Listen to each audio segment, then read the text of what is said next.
1, 2, 1, 2, 3, 4. Welcome, everyone. This is Joe Dagger, the host of the Business 901 podcast. With me today is Keatron Evans. He is the managing partner at CyberSecurity, a global information security consulting business which includes penetration testing, incident response management and consulting, digital forensics, and training. Keatron is also a senior security advisor at Savvius and a top-rated instructor for ISACA and ISACA. He is also one of the authors of Chained Exploits, Advancing Hacking Attacks from Start to Finish, a textbook still used by the U.S. government security agencies. Keatron, thanks for joining me today. Thank you for having me, Joe. Well, you're holding an upcoming webinar, called Find Out How the Most Secure Places in the World Get Hacked. Tell me a little bit about that webinar. What are you going to cover in it, and what are you going to do? So we're going to start that webinar off with a live attack. We're going to show you 2 attacks within a matter of like 10 minutes, just to let you see how quickly these hacks happen, how quickly they get onto your server, how quickly they get your data. And then we'll connect the dots kind of to show you how, if we look at the 5 biggest breaches in the last year, one thing they all have in common is none of the attacks were that advanced. They were pretty basic things. There were low-hanging fruit that the attackers were able to get to. And even if you take the biggest one, which, for example, was Equifax, these are vulnerabilities that were discovered passively in security audits that were done much, much earlier than the attack happened, and they just kind of got ignored. And we think a big part of that goes back to what we were just talking about with the reporting properly and things like that, where maybe someone did it and maybe the report got handed over, but it didn't do a good job of relaying the threat, like what the actual threat was to the business decision makers. So there was no action really taken on that.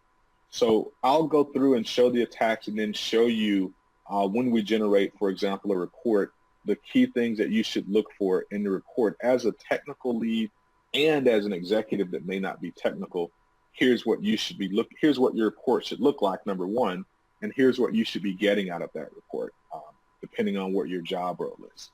So just to kind of give people some free advice on, like, look, this is what you should be looking for. And also to kind of paint a roadmap. If you have, a lot of people are technical and they want to get into cybersecurity, but they don't know how. So I'm going to kind of paint a roadmap at the end, is like, look, this is how you need to step yourself up if you want to really master these skills and bring that expertise into your organization. What if I just want to be a hacker? Are you going to help me out?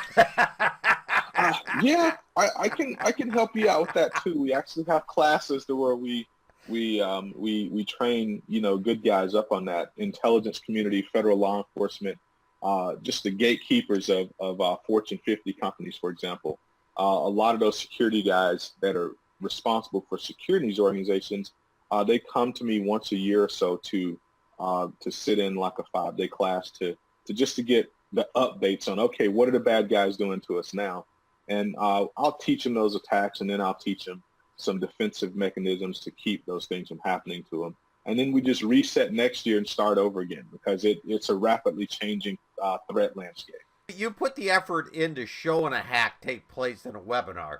Why do you think watching a hack is so important? For one, I think that when most people think about a hack, they think of it as this complex thing. We kind of say passively, oh, well, the hackers could do this or hackers could do that. Or if you open this email, hackers could get stuff off of your computer. Well, reading that in a paragraph and actually visually seeing it happen has 2 different shock factors to it, right? So if you see it happen and you see how easy it is, you see someone watching you type something and you see your letters, your words that you're typing showing up on the screen somewhere else, that's quite chilling and quite eye-opening and awakening. So what happens is when you see it happen visibly, it opens up a different muscle in your brain. You interpret the information differently, and it's a different shock factor when you see it versus when you read it in a paragraph somewhere. read an article about how these cyber attacks happen. When someone shows it to you, and the comment I get the most from executives is, I didn't realize how easily it can be done. Like, that's probably, if you ask me the number one phrase I've heard from executives and others that have watched my demonstration, the number one phrase is, I had no idea it was that easy. And what they realize very quickly is like, look, it's easy to do this, so we should be checking for this. Why aren't we checking for this? I'm going to go to my IT people and say, are we checking for these things? And that kind of gets the conversation going. And once, what I found is, in any organization, if you can get the interest of the executives and the decision makers, and the security decisions are being driven from the top down, you get a lot more action, right? Like, if you got IT and IT's the only one paranoid about security and the only one doing something about security, it's not going to have the same weight as a memo from the CEO saying, you better not open that email that says, you're going to get $1 million if you send me $500, because you're exposing the whole organization to cyber attacks. You're going to have a lot more attention being paid to it. So I think everyone should watch these things, even at the executive level, because it empowers the organization. The more educated the decision makers are with cybersecurity, the more empowered the organization is to make more, intelligent cybersecurity decisions. Well, I would like to thank you very much. What's the best way for someone to contact you? Is it through your website? They can reach me on the website, or they can also just reach me at kevans@kmcybersecurity.com. Okay. Well, I'd like to thank you very much, Keatron. I find it field very fascinating. This podcast will be available on the Business 901 iTunes Store and the Business 901 website. So I want to thank all the listeners for listening. All right. Thank you, Joe.